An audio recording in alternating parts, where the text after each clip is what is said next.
หยังกินน้ำกะซี่กินน้ำปลาซีก่อนคือว่ายินเสียงกกอยู่กี่ดิตึบกำลังต่ำขอบคุณกินโอ้ยโอ้ยเราสิกินสิต่ำข้าวปุ้นบ่น้องแมนสบายดีเด้อน้องแมนเลยตึบเด้อพี่น้องใส่ระบบน้ำตาลเอาน้ำตาลนี่ค่อยมาเทให้เจ้าบุพร้าวเอาน้ำตาลใส่ลายๆแล้วเด้อ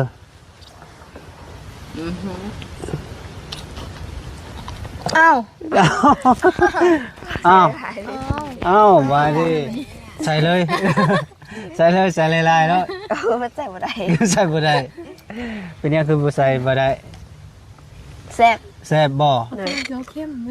เอาแซ่บเป็นได้ดีใจบ่เลยขอบใจหลายเลยขอให้สุขภาพแข็งแรงขอเจ้าอยู่ดีมีแรงขอเว้าดังขอให้สุขภาพแข็งแรงขอให้เจ้าอยู่ดีมีแรงอายุมันยืนผู้ใดเด้เป็นผู้โชคดีอีกครั้งหนึ่งบ่แม่นน้องแม่นก็ได้อยู่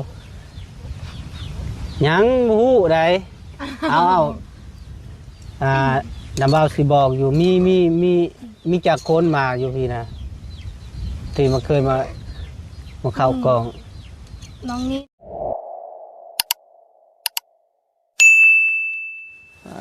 โธ่ขลุกขลนพี่น้องเอ้ยโดยสบายดีพากันเฮ็ดหยังกินน้ำกะซี่กินน้ำปลาซีก่อน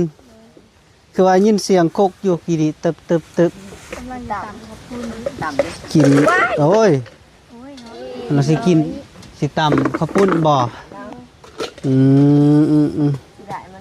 โอ้คักเสียดายมันเบิดละบ่เป๊ปซี่เบิดบ่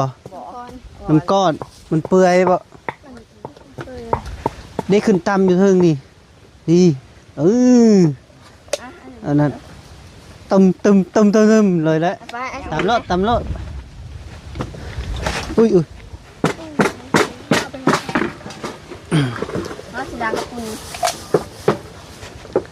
ล้างข้าวปุ้น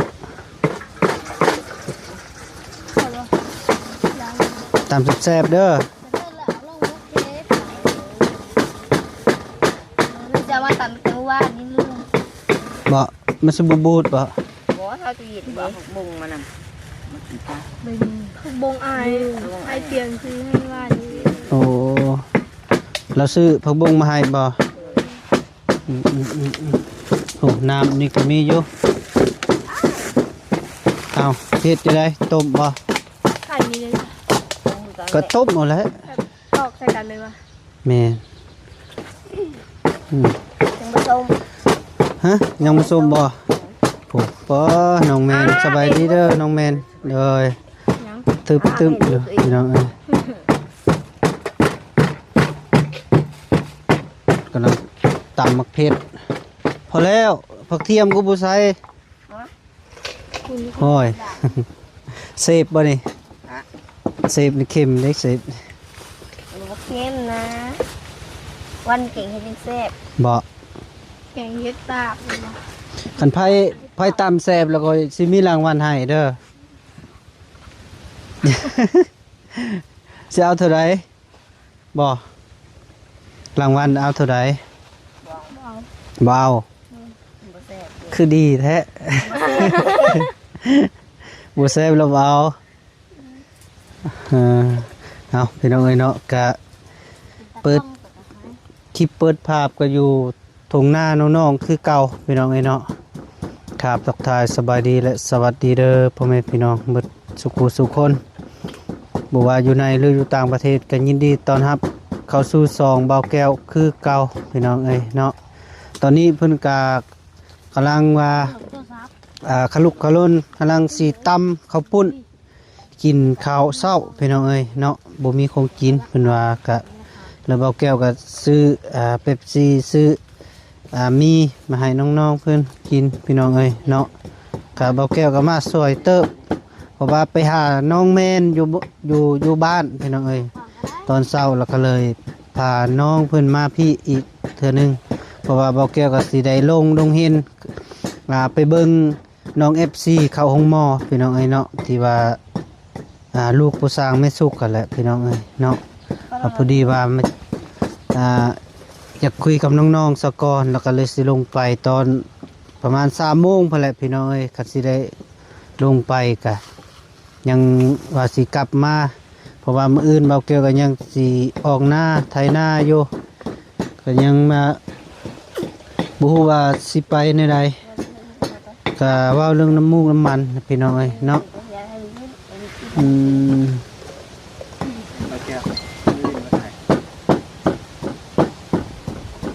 เป็นได้ว่าสิไปเซโนบ่ได้ไปติบ่ได้ฮู้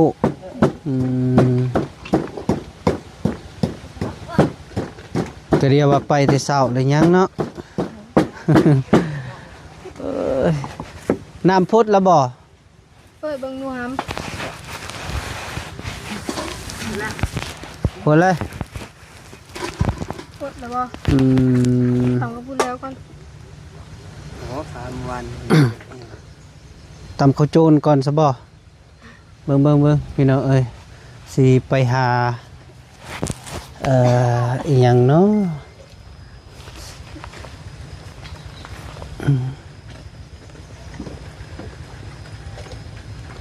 มีบาทนึงไม่เท่าสบายดีเด้อแม่เด้อโดยเบิดละบ่เป๊ปซี่เจ้าน่ะยินให้เพิ่นอีกเด้พอละบ่พี่น้องเอ้ยโดยพอดีแหละมาคู่มือดอกโดยมาผู้เดียวบ่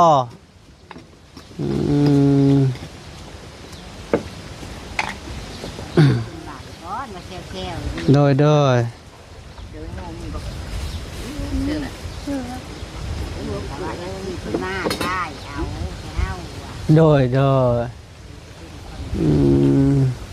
เอาพากันตำเด้อ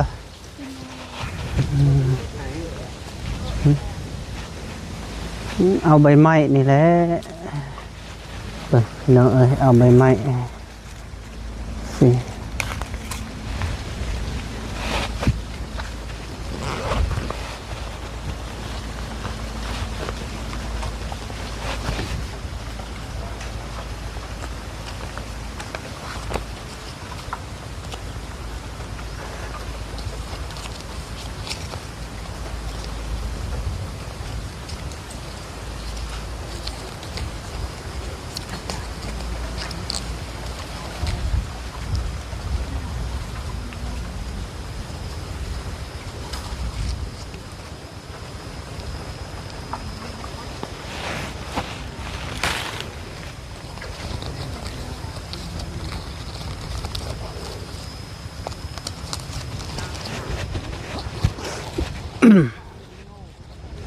โอ้สารันคักอีหลีว่านี่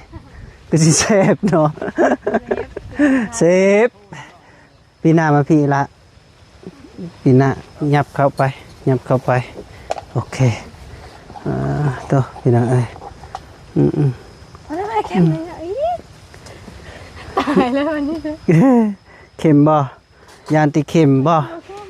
เอ้ยพี่น้องเอ้ย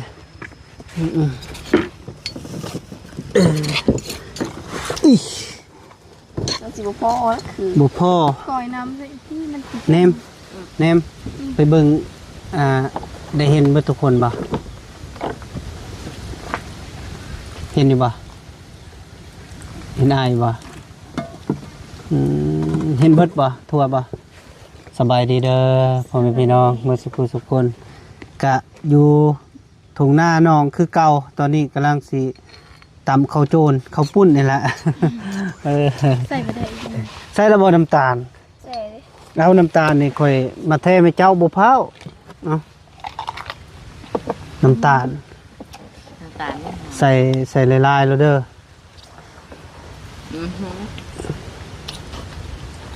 อ้า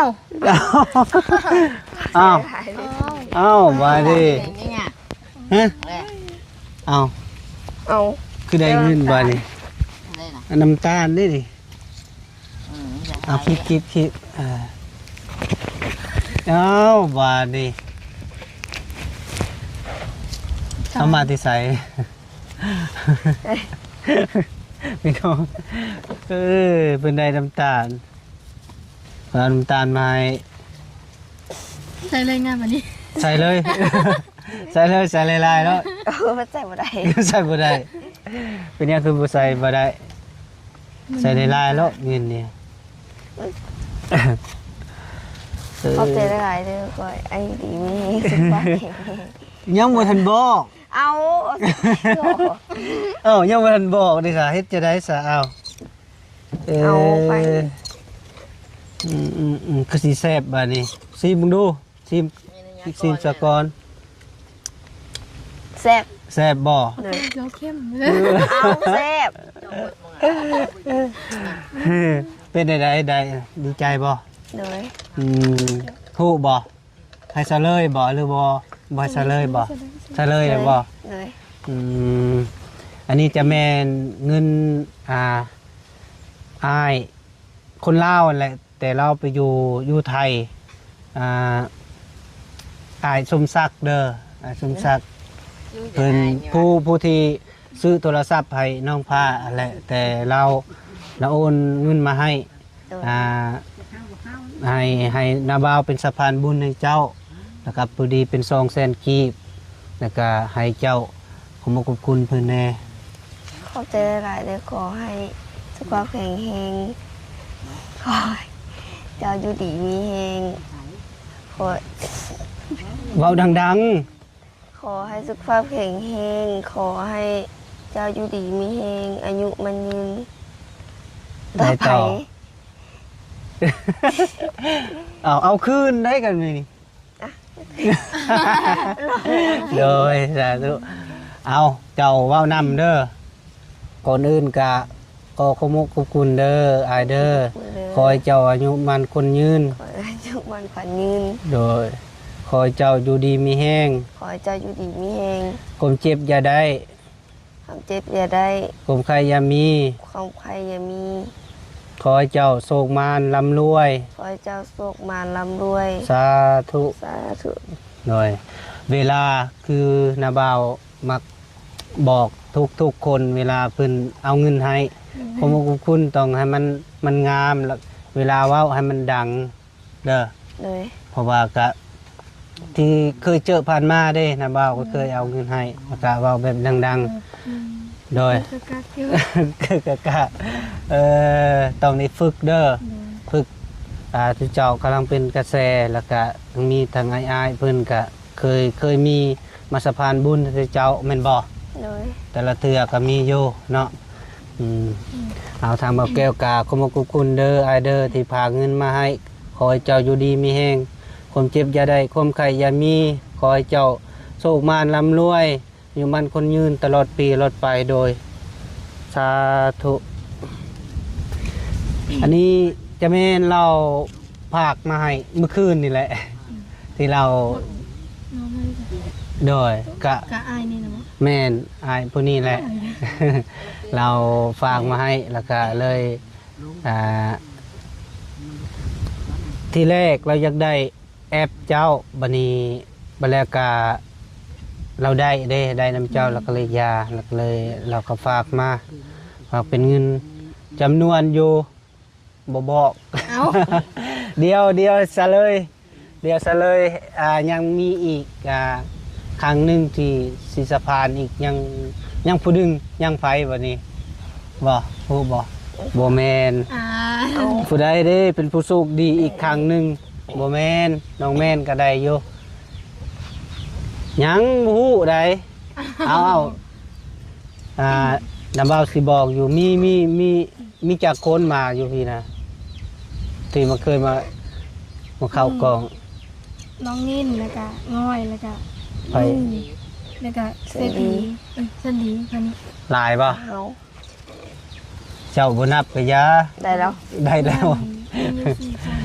พอหยอกซื้อพี่น้องเลยเนาะกะที่ว่าเพิ่นพามาให้นี่กะจะให้ ตัวเจ้าน่ะอยากซื้อหยังก็ซื้อเพิ่นว่าซื้อแป้งนั่นแหละแป้งทาหน้าแล้วก็แล้วแต่ซื้ออยู่ในครอบครัวก็แล้วแต่เจ้าเพราะว่าเงินนี่ก็เพิ่นก็ให้นาบ่าวแสนกีบกายนั้นละแม่นเงินแต่เจ้าเบิ่น แต่ว่ายังบ่ฮู้ว่าเป็นผู้ใดเป็นโชคดีอีกครั้งต่อไปหั่นน่ะยังบ่ฮู้แต่ว่ารอลุ้นเนาะ ผู้ใดได้รับก็ยิ้มเป้ย ยิ้มแน่โอ้ย ยิ้มแน่ จวดตลอดบูดอยู่โดยบ่เป็นหยังเพราะว่าน้องง่ากะมีโชคนับแต่เมื่อวานเนี่ยเนาะเราได้โทรศัพท์แน่แล้วก็ทางอ้ายเพิ่นก็ฝากเงินมาให้อีกอันนี้เป็นหยังนี่ บัตร โดย อ๋อ ซื้อมันดีๆ สต็อกเป็นธรรมดาได้ที่ไหนเนาะ ฟ้าละสาม เออเป็นสต็อกนี่ เราสอง นี่ เอาตำต่อบัดนี้ตำแซ่บๆเด้อ แซ่บๆเลยมันน้ำมอฟอยอันไฟไหม้อยู่เนาะ ไฟไหม้เพราะว่ามันสิไหม้ไวแท้ เอาไปเตยอยู่ อืมเอาไปเติมให้แน่ ไปเตยนั่น น้ำไม่ไหว เอาตำโอ้ยเนาะก็สิแซ่บครับ เอาแล้ว คือน้ำลายบ่คือน้ำลายบ่ ไปตามรถแบบ อื นี้ มโอ้อืม มา เอาความมึงนี่ไม่ได้กินเลยเด้อ คือสิเผ็ดคักบาดนี้เนาะ และเทสอะไรนี่ เผ็ดเนาะ ไปมาเลย ผักดีหอมเนาะหน้าตาเป็นธรรมดาได้ผู้ตามผู้ปุ่นนี่โอเค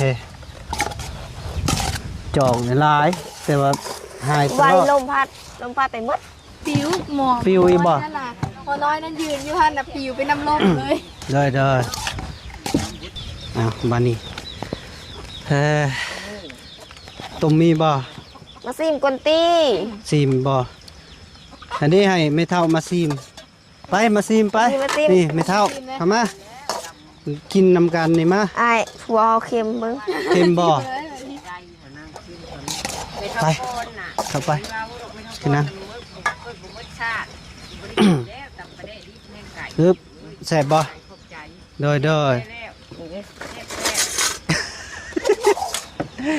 เอ้ยเป็นไงฮะเป็นไงเผ็ดบ่ แซ่บ เพชรบ่ เอาซิมาดูครับ ใส่ไป ตื้มยัง เติมปลาแดกบ่ โดยจางๆ แป้งนัวได้สะ เซ่ดิ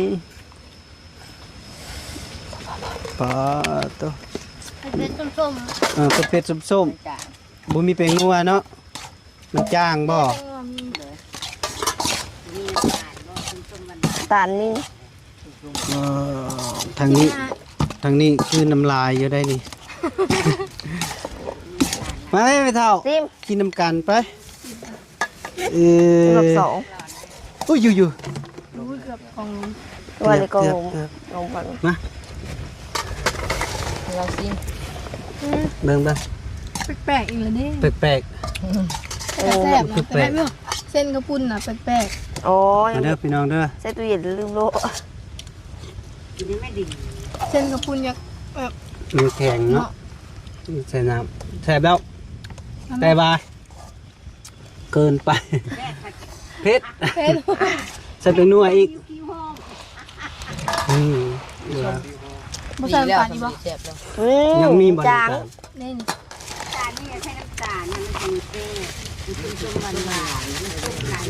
พ่อ พอแล้วสิ กำลังมา บอกวันตามหานั่นแหละนี่ บวงบวง บวง โอ้โหนี่กินแล้วบอกเขาเหรอ ฮ่าตามกินข้าวกิน ย่าง บ่ยาก บ้าตอนกือตอนเป็นโนตอน น้ำตาล เรือแหละหรือว่าบ่ เราบ่ออกบ่ ดีใจเกินบ่ ดีใจเกินบ่เด้น้องชายกระทวงอีก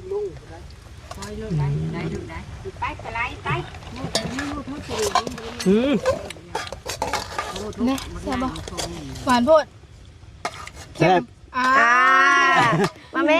มานั่ง แซ่บพี่น้องเอ้ยวันนี้ มาสิ มา มาแม่ อ่า เอากินแม่ มาไม่เท่ามา ง่อยอ่ะ กินน่ะ มาลด แซ่บแซ่บมาปอตู้ข้าวเองคักแล้ววันนี้พี่น้องเอ้ยมาเด้อ เอาอยากเหนียวๆมื้อนี้ เหนียวปะอืม งานทนของ มาแม่เซนดีบ่กินบ่ไปกินน้ำตาล เป็นดี วันดีบ่แซนดี ว่านี่เอ้ยนั่นห้อง พูดจะไปอยู่ทางหน้องงานหน้องงานได้สุกได้ครับสุกดีได้มื้อนี้ได้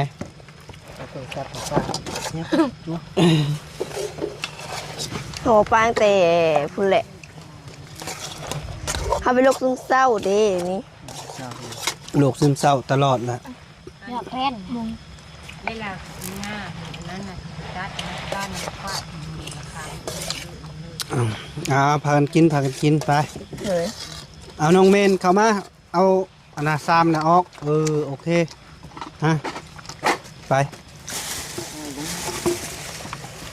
ปากไว้หน้าพูดบอกว่า แม่เมื่อบ้านกับอีหยัง จะมาชุ่มน้ำมันไม่งานแต่ละมื้อไปกิน อีกแก้วมาแล้วไหม เอาไหมมันสิเบิดอะไร กิน นะ ก่อน ต้องเม็ดก่อน เบิดก่อนเนาะ จากกระซ้ำแล้ว หรือว่านี่คนเราเก่งเฮ็ดยังแซ่บ สิมืออ้ายนี่ได้ เหมือนเล็กตัวใหญ่ง่ายกินเก่งใจเลย เอาเก่งใจ ไผเก่งใจ นี่ อืม ฮิตดองไง คือบ่เก่งใจน้ำอ้ายพี่แหละ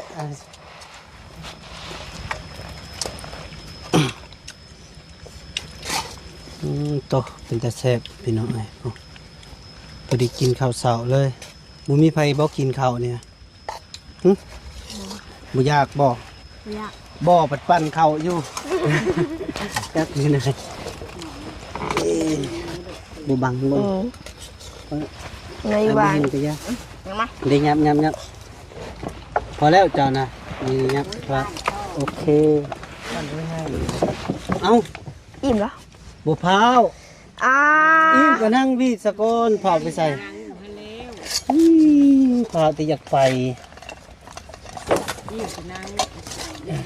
ต่อ มาเด้อ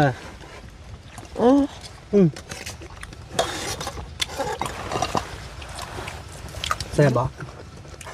ยากกินก่อนเนาะ เผ็ดโพดโพ เสียวผิดจังมั้ย เบอร์นับ ตายแล้ว จาน เตะเต็ม นับ พว มื ก อทุกคนนะเนาะ1 2 3 4 ตามอายุเฮา ตาม ตามอายุ อายุ15มาก เสื้อผ้ายังบ่ผิดเป็น เลย ปีละมากเด้ ฮะ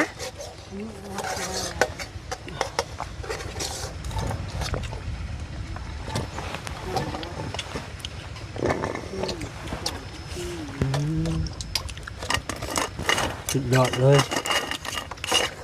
แต่ว่าม่วนแรงถึงกินเผ็ดเนาะ เข้าไป ไปกินได้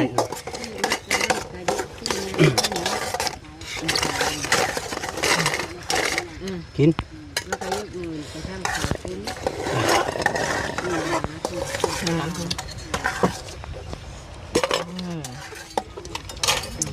ยาโถเขายาเขานางงามใด ไป ยาคือปลาไข่ปลาง ามเนาะ บุญเขาดี เขาประทิงประเทงามขนาดนั้น น้องฝากก็ยังงามอยู่ น้องงาก็ยังงามเด้รักยิ้มอีเนาะเอามาแม่เงินน่ะค่าย่อง ใช่แก้วขายหน้าโฉนเพิ่นขับรถได้ ไป เพิ่นปิดแล้วได้เฮาโฉนนะเพิ่นน่ะ อืม บ่มาจังเอาออกมาเฮ้ย โอเค มันจะหมื่นว่ามันจะคือมันจะหมื่นอีกทีเท่าได้ ครับ มันคือมันคือเท้า คนนี้บ่กล้าครับยานมันปีน ง่านี่มันอยู่ที่ภาคที่โทษ เด็ดหยุดเดี๋ยวผมออกนั่งก่อน แซ่บบาดนี่ เดี๋ยวผมออกมานั่งก่อน บ่ เลยมานั่งก่อน อ้าวเป็นหมอใหม่หรือวันนี้ บอกกินยังลูกไปเบิ่งหมอแหละ บ่พาวยามันเลยหมอมันน่ะต้องได้กินน้ำแท้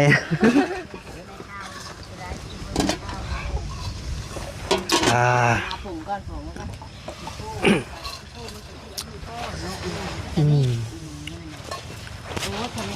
มาเอามาโลดเลยปะ เอาพี่น้องไอ้เนาะพอดีคลิปนี้เบาแก้วกะ โบเพชร อำลาก่อนเด้อพี่น้องเด้อ ตายแล้ว โอเค ได้จบคลิปปิดคลิปซะก่อนพี่น้องไอ้เนาะเอาบ๊ายบายเด้อเบ่ทุกคนเอ้ยบายแซ่บบ่ แซ่บ แซ่บเผ็ดโอ้โห ติบข้าวกับหวานปะ ใช่มาก เอาพี่น้องไอ้เนาะพอดีน้องงาตำข้าวปุ้นก็ได้รับโชคดีจากผู้ใหญ่ใจดีพี่น้องไอ้เนาะเขาอยู่ดีมีแห้งสุขภาพแข็งแรงเจ็บอยู่จุนกาเดี๋ยวส่งมาลำนวยมาสุขสุขคนโดย